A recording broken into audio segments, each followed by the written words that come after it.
Pangsanlibutang ulat. Carjack, Dominica, August 3, Trinidad and Tobago. Beverly. Nakauwi na sana si Beverly sa kanyang bahay sa Caribbean Island sa Trinidad, ganap na alas 11:30 ng gabi. Kaya lang may hindi inaasahang pangyayari. Nang pababa na siya ng kanyang kotse ay biglang may tumulak sa kanya papasok ulit sa loob ng sasakyan hanggang napunta siya sa passenger seat. Tapos ay pumasok ang lalaking nagtulak sa kanya at naupo sa driver seat. Kasabay nito, may isa pang lalaki sa likod ng kotse ang tumutok ng baril sa kanyang leeg. "Sasama ka sa amin," ang sabi ng lalaking nasa likod. Kaya tahimik na umalis ang tatlong sakay ng kotse ni Beverly. Tapos nagsalita si Beverly. "Papatayin niyo ba ako?" tanong niya. "Kung hindi mo kami nakita ay hindi ka namin papatayin," sabi ng driver. Nakita ni Beverly na nakahoodie ang driver. Hindi na siya muling tumingin pa sa kanila. "Alam mo ba kung gaano katagal ka na namin sinusundan?" tanong ng driver. Hindi sumagot si Beverly. 2.5 oras na ang lumipas mula noong umalis siya sa University of South Caribbean, isang Adventist institution kung saan nagtatrabaho si Beverly at sabay na nag-aaral para sa master's degree sa psychology. Inihatid niya pa uwi sa bahay ang isa niyang kaklase. Ang dalawa ay tumigil upang kumain sa daan. Matapos ihatid ang kanyang kaibigan, nagmaneho siya pa uwi sa kanyang sariling bahay. "Sino yung babaeng ibinaba mo kanina?" tanong ng driver. "Kaklase ko," sagot naman ni Beverly. "Matagal ka na naming sinusundan," sabi ng driver. "Nabalitaan mo ba ang sunod-sunod na patayan dito sa isla? Pinatay ang isa naming kaibigan, at kailangan namin ang iyong sasakyan para gumanti. Pwede niyo ba akong ibaba?" tanong ni Beverly. "Hindi, sasama ka sa amin."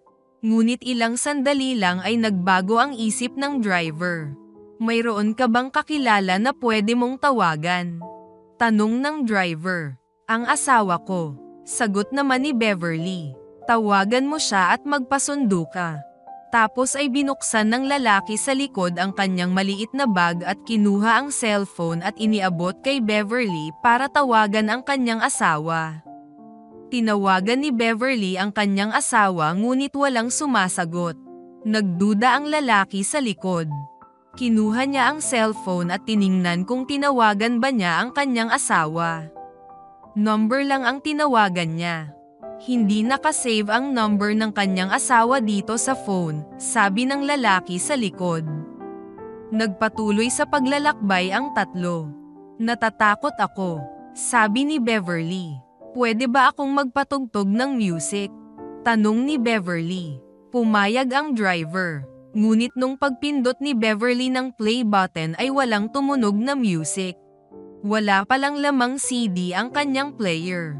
Nagtataka siya dahil noong umaga, habang nagdadrive siya papasok sa trabaho ay nakikinig at sinasabayan pa niya ang kanta na, "Jesus Take the Wheel." Tumingin-tingin siya sa paligid at nakita niya ang CD na nasa lapag ng sasakyan. "Heto pala," sabi ni Beverly. Kaya inilagay niya ang CD sa player at pinatugtog. Nung nagplay na ang music, hindi ito ang inaasahan niyang kanta. Hindi niya alam kung saan galing ang CD na ito. Sa lyrics ng awit ay sinasabi na, "Jehovah, I trust in you." Napaungol ang lalaki sa likuran. Nagsalita naman ang driver. "Ibababa ka na namin. Papalitan naming ang plate number ng kotse mo at bukas ay matatagpuan ng mga polis ang iyong sasakyan." "Wala akong pera. Paano ako makakauwi ng bahay?" ang tanong ni Beverly. Inutusan ng driver ang kanyang partner na bigyan ng pera si Beverly. "Magkano ang ibibigay ko?" tanong ng lalaki sa likod. Sumagot naman si Beverly. "Mayroon akong $1,000 dyan sa bag ko sa likod. Bigyan mo siya ng 100, sabi ng driver sa partner niya. Pagbaba niya ng sasakyan ay umalis na agad ang kotse at tumawag naman ng taxi si Beverly at nagpahatid pa uwi sa kanyang bahay. Hanggang sa sandaling iyon ay hindi maunawaan ni Beverly kung bakit hinahayaan ng Diyos na mangyari ang ganoong bagay. Ngunit nang inisip niya pabalik ang mga pangyayari, parang nagugunita niya na nais ng Diyos na kunin ang kanyang atensyon. Ipagkatiwala mo sa akin ang iyong buhay. Yan ang naisip ni Beverly na mensahe ng Diyos para sa kanya. Noong umaga, bago mangyari ang carjacking, umawit siya ng "Jesus Take the Wheel". Ngunit sa buong araw ay ginugol niya ang kanyang maghapon katulad ng mga nakakaraang araw. Inuubos ang bawat sandali ng walang Diyos sa kanyang buhay. Ang carjacking ay pangatlo ng pangyayari sa buhay niya. Ang una niyang kotse ay ninakaw sa harap mismo ng kanyang bahay. Ang pangalawa niyang kotse ay nasira naman dahil sa aksidente.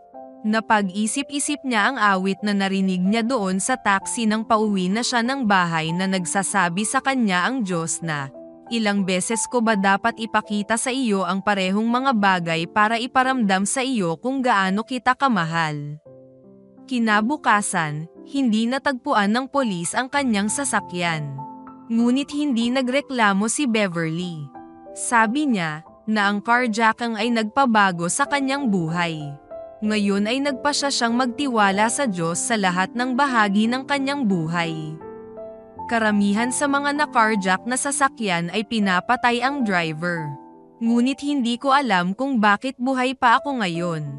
Bilang mga Kristiyano, kailangan nating magtiwala sa Diyos sa lahat ng pagkakataon. Ang kwento ng misyon na ito ay nagbibigay ng panloob na pagtingin sa buhay sa Trinidad at sa University of the Southern Caribbean, na tumanggap ng bahagi ng 2018 13th Sabbath Offering, na nakatulong para magtayo ng simbahan sa universidad. Ang universidad, kung saan nagtatrabaho ngayon si Beverly, ay nakatanggap din ng bahagi noong 2021 13th Sabbath Offering para magbukas ng Center of Influence para sa training ng mga misyonero. Salamat sa iyong 13th Sabbath Offerings na tumutulong sa pagtuturo sa mga tao na magtiwala sa Diyos sa Trinidad at sa buong mundo.